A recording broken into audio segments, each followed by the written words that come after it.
guy.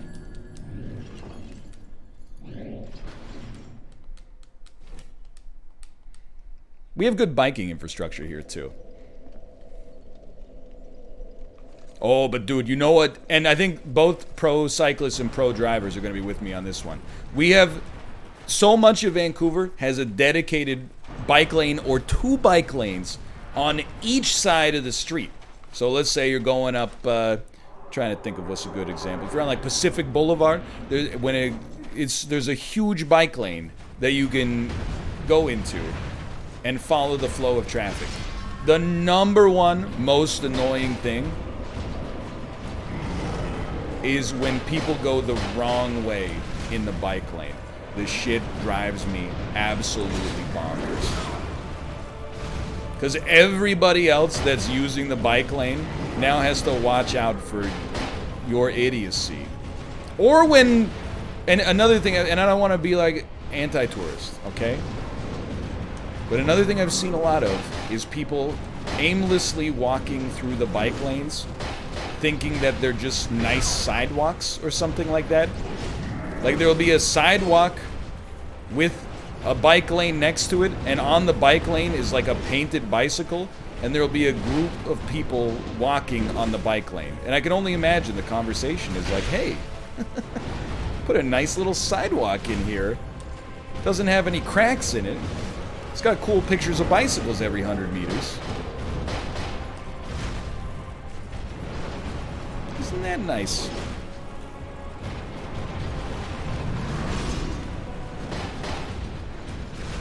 Let's go. I think, by the way, someone said NL, you need more green. I think you're absolutely right.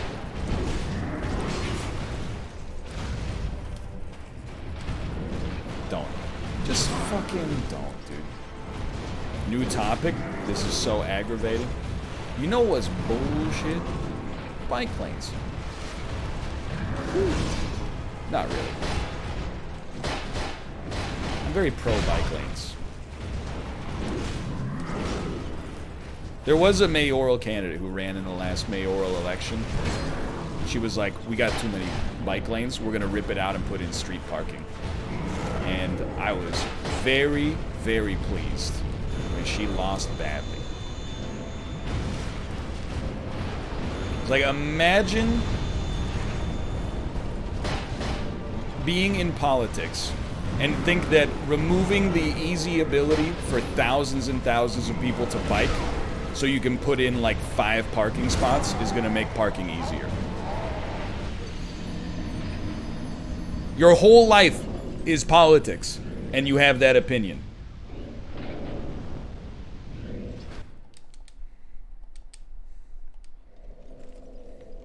It's true insanity to me.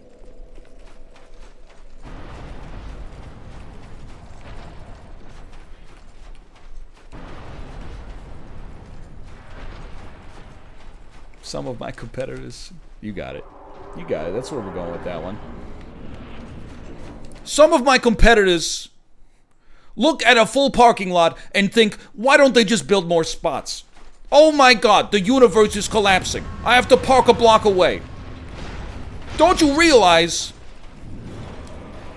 if you build more spots, more people will drive?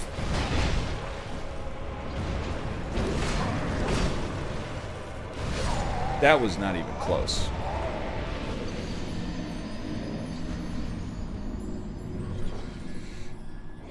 Yes, the attempt is for that to be Bernie Sanders, but it doesn't... I mean, it's just the same joke every time.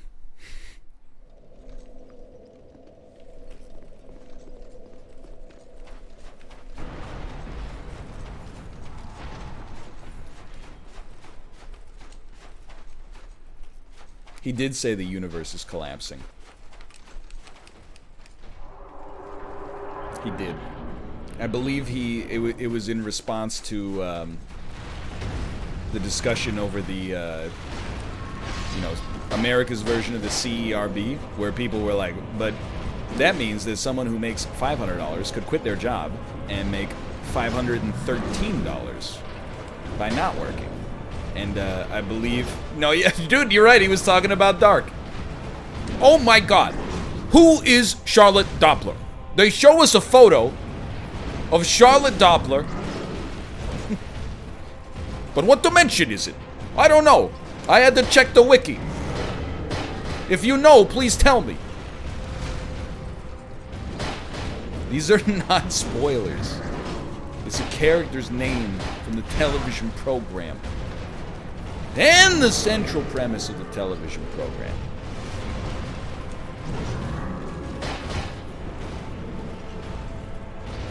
Now we know the name. If anything, I actually just gave you a little bit of a head start. Now that you know someone's name, you'll have to ask, who's that, one last time.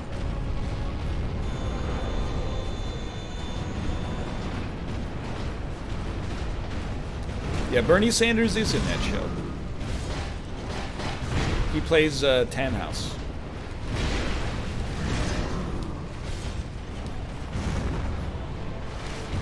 Drink up, boy! Oh!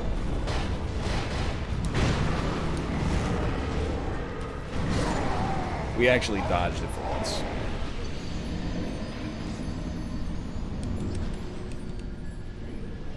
And removed from my watch list. My competitors think Charlotte Doppler is an orc. You're getting it confused. The German show with the time travel is dark. The Max Landis penned Will Smith buddy cop fantasy movie is called Bright. They're exact opposites.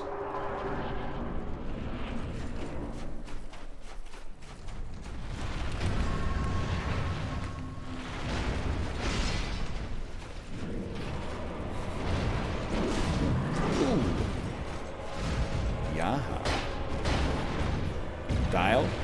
I mean, the fight's been going okay. It's the second part that's not very good. Dude, what if Lin-Manuel Miranda makes a Joe Biden? I can't even...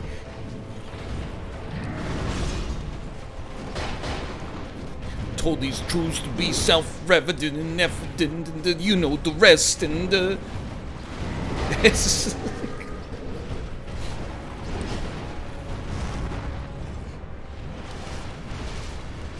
I would love to hear Lin-Manuel Miranda's Corn Pop song.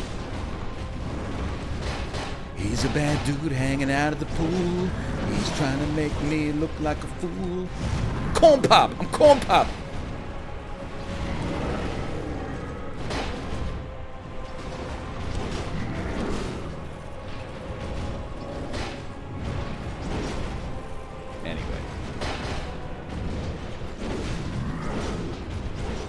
Could happen. Could happen, dude.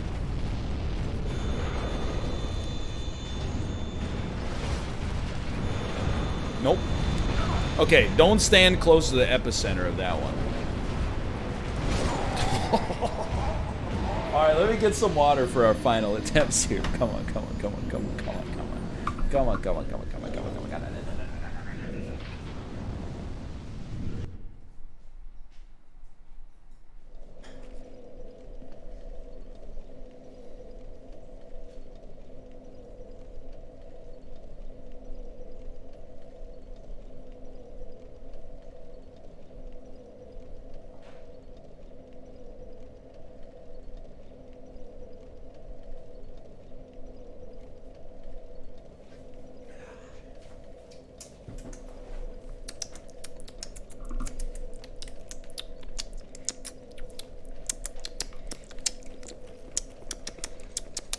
That's good water.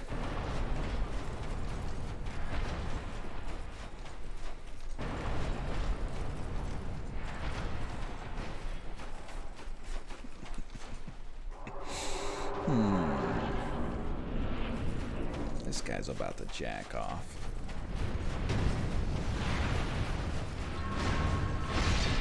There's an inherent beauty when Tim Robinson says, he's so angry in the Bozo voice when he says, "What the fuck? This guy's supposed to be bald!"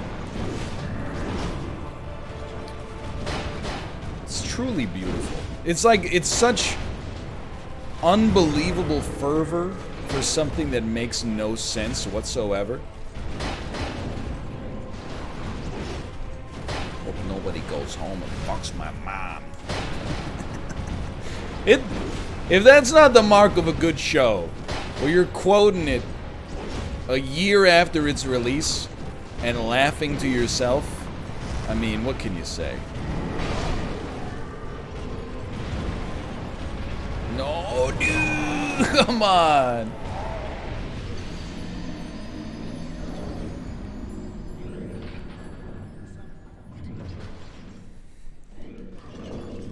You're the only one? I'm not the only one.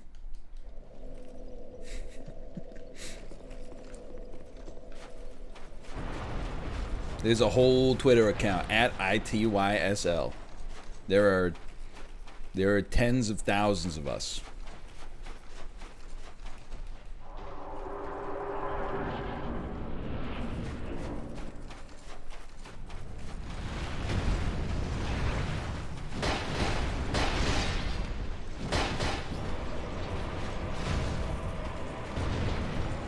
And I told you, I'm not the only one. There's also an NBA version of I Think You Should Leave memes, but I mostly don't get the memes very much because I don't watch the NBA. But I still, like, for a while I looked at them out of solidarity at least. How does that work? I don't know, man. It's got a lot of followers. They're doing their best. They're really good if you know the NBA. See, there you go.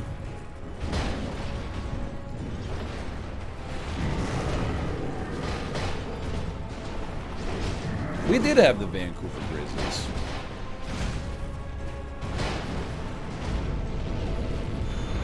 You're absolutely right. I wish we still did.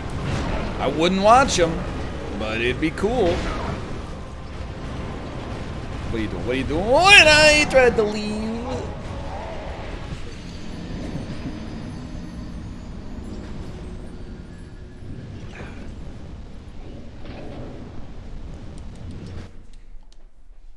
I'm not giving him the spin yeet move. Come on. Oh, we don't have any human effigies, dude.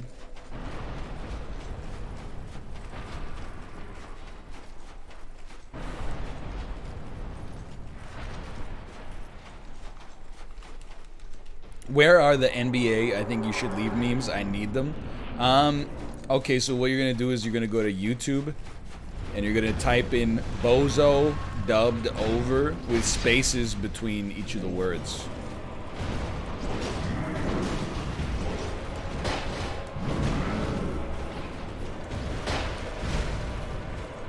Green management.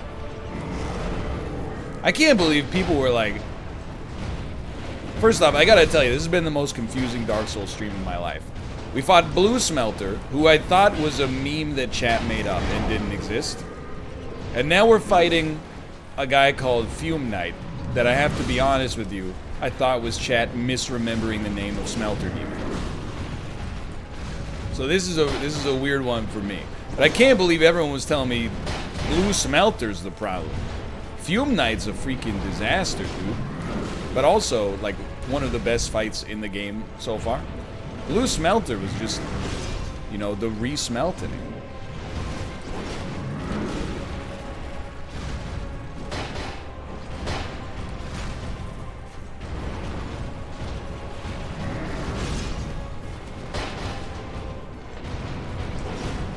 I actually like the politics talk. I mean, dude, I'll talk your ear off about municipal politics constantly. Vancouver is a very strange city, made up of ultra-rich people who moved here very recently, hippies who have lived here for their entire lives, avid cyclists, people who own 15 Maseratis, like it, startup bros, and then, like, you know, small business owners. It's a whole thing. Yo, the fire made his sword faster. We almost did something there. Don't shoot, dude. If you're Metro, don't trust you. It's a whale of a tail. What's this move? Go ahead, rush me. Dumbass. You missed me the first time.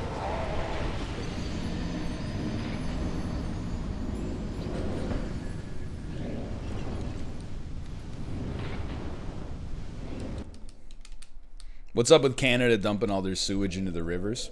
Hey, we don't dump all of our sewage into the rivers. And also, our Prime Minister has a beard. Isn't that weird, poutine? Maple syrup, lots of trees, and we like a sport on ice. Don't pay attention to the sewage in the rivers.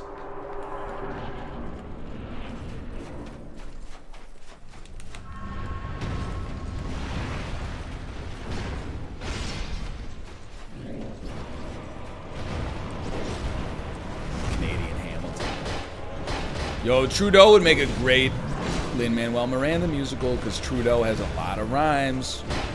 Though, although, even though.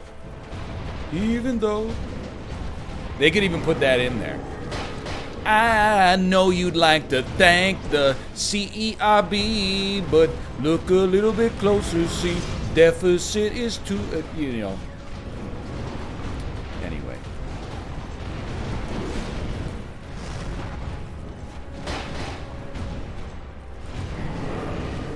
What's your favorite Jens Lekman song?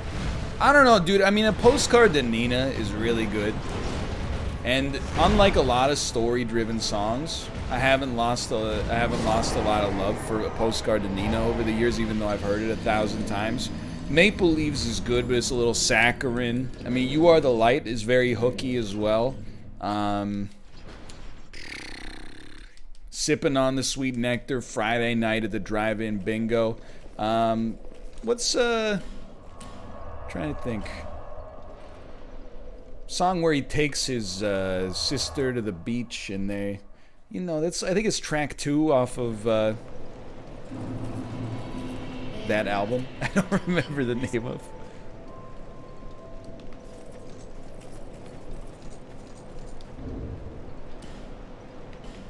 They just go to the beach. And then, okay, so remind me in a second to tell you my favorite Michael Jackson song, because I have a great story, and it's not Monka-esque before you say it. I would like an effigy, please.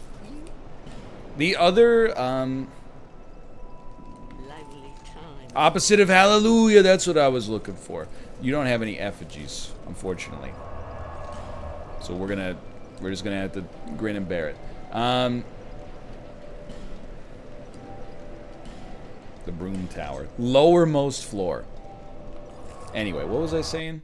Oh, I like the one, it was off the newest Jens Lekman. At least the newest one as of a couple of years ago. And it was like, I'm trying to think.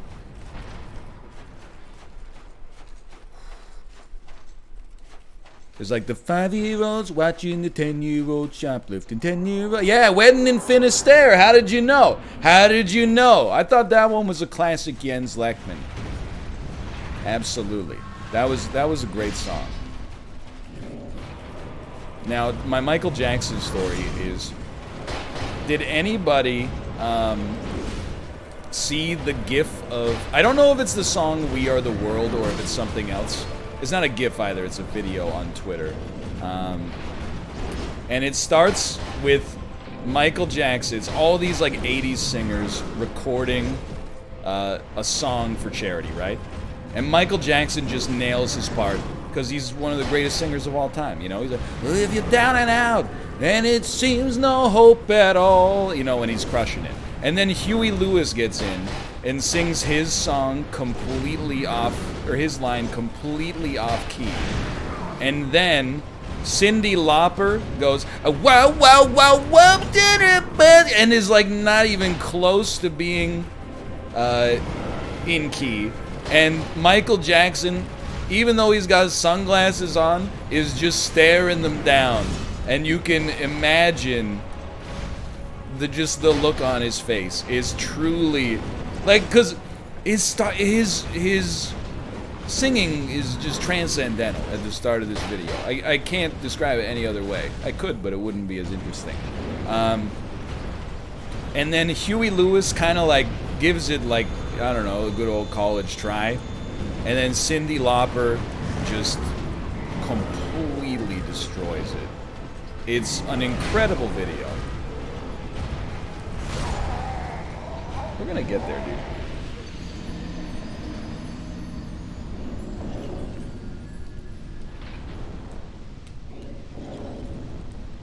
Michael Jackson was a musical child soldier. I don't disagree. I don't know the whole history of the Jackson 5, but it sounds pretty messed up.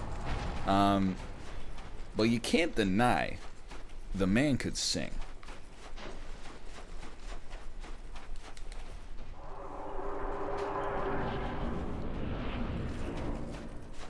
And dance. You're absolutely right. And dance.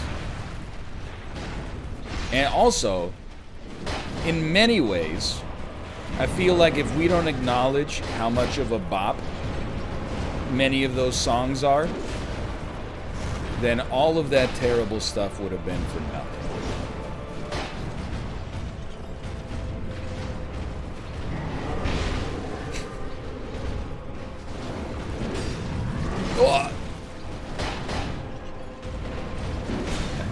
I dispute whether or not you got me on that one.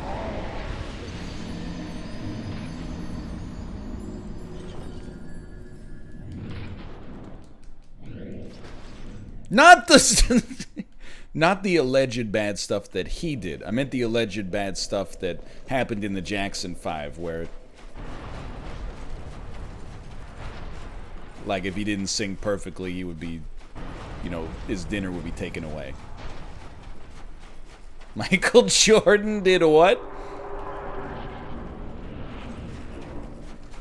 I did, and it was like in a thread of a bunch of,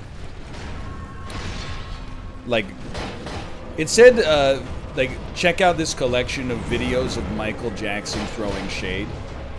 There's a really good one from, like, he was on MTV getting interviewed when his, like, 1995 album, History came out, and it's a question from like a 9-year-old kid, and the 9-year-old kid goes like, "Are you ever nervous to get on stage?" And without cracking even the slightest smile or gesture of human warmth, he just goes, "No, I can't recall a time I was ever nervous to get on stage. I'm actually more comfortable on stage than I am giving this interview."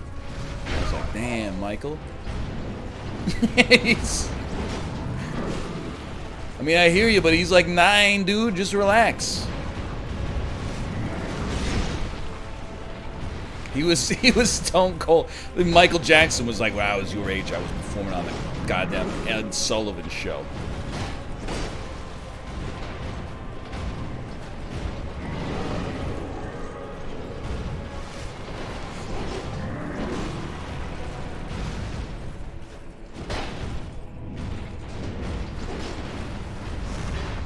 He did buy the rights to the Beatles catalog. You're not wrong. But I mean, as long as we're talking about investments, pretty good one. That was even before Yesterday came out. That must have made a quick buck.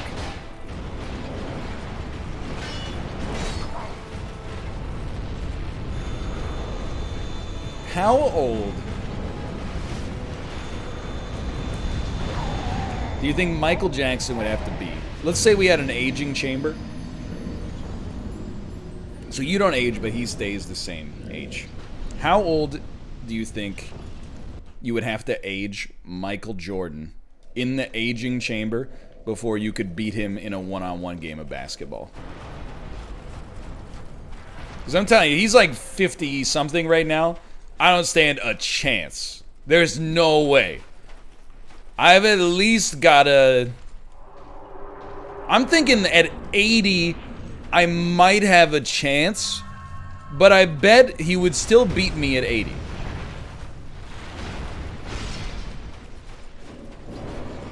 Like, have you seen the shots or the video of Bernie Sanders draining those free throws? I can't even drain a free throw. Well, I don't know. I'd have to practice a little bit. But I think as long as he can still dribble and shoot, he's got me right now. Hey, come back this way, please. Whoop. Can I take time away? I suppose so. Do you think you could beat 8-year-old Michael Jordan at basketball as a fully grown adult? You'd have, I don't know, I was going to say you'd have a huge height advantage, but I was like, Michael Jordan was probably like taller than me when he was 8. Certainly, like, as an infant or at the moment just prior to his death, I could beat him at basketball. But I'm trying to see what the answer would be without resorting to cheating like that.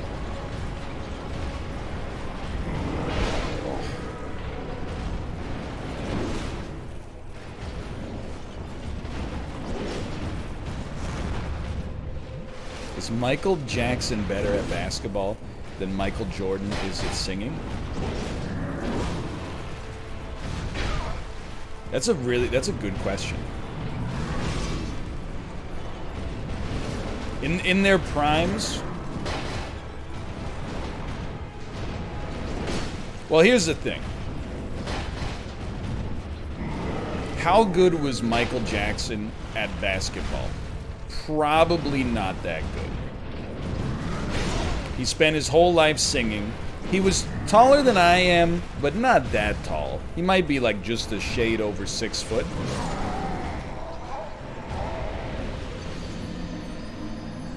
He can't be that good. He was in good cardiovascular shape, don't get me wrong. But I feel like he would not necessarily be someone we would assume to ball out. Michael Jordan, I think, has a better chance to be an above-average singer than Michael Jackson has to be an above-average basketball player. But if the dude started moonwalking on the court,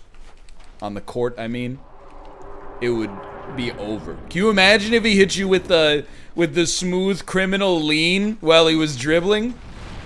He'd be breaking ankles in the NBA.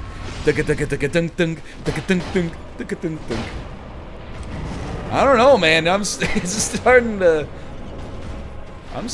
think that it might be Michael Jackson on the round ball, personally. He sank it and did the he. People really like the bit where I said that when Kate eats spicy food, she turns into Michael Jackson. In the YouTube comments for that one, people were like, "That shit is hilarious." Come on, do something. Oh, you missed me. They'll pay for that. Hey!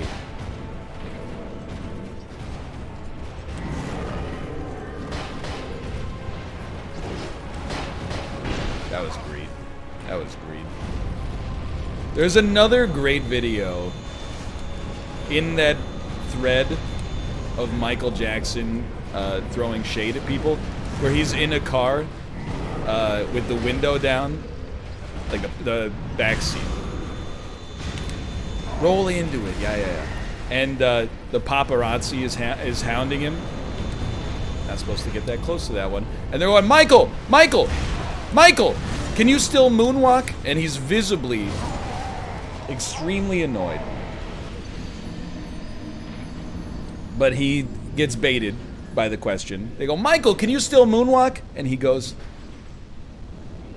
obviously, why wouldn't I be able to moonwalk? And then the paparazzi goes, thank you, Michael, you're the best! And then it's just a great video all around.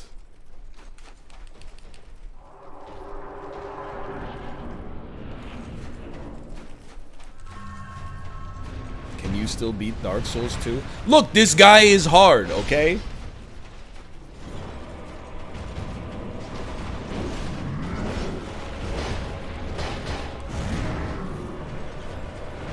I'm already supposed to be doing a co-op escape room with my wife in like -2 minutes.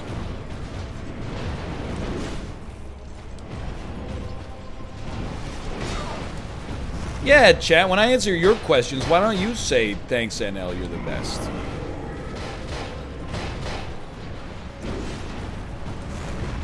Instead, oftentimes they say, why are you so rude about it?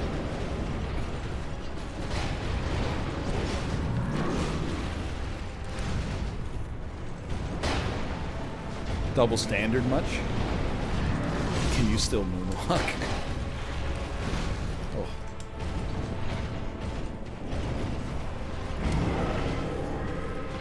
I made Jay go through all that hard work to set up my overlays again. And all you said was Pog.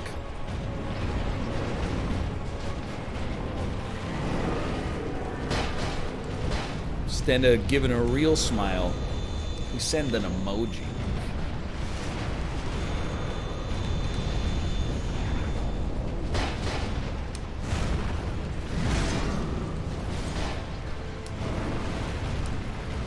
You son of a gun. A 4-hit combo?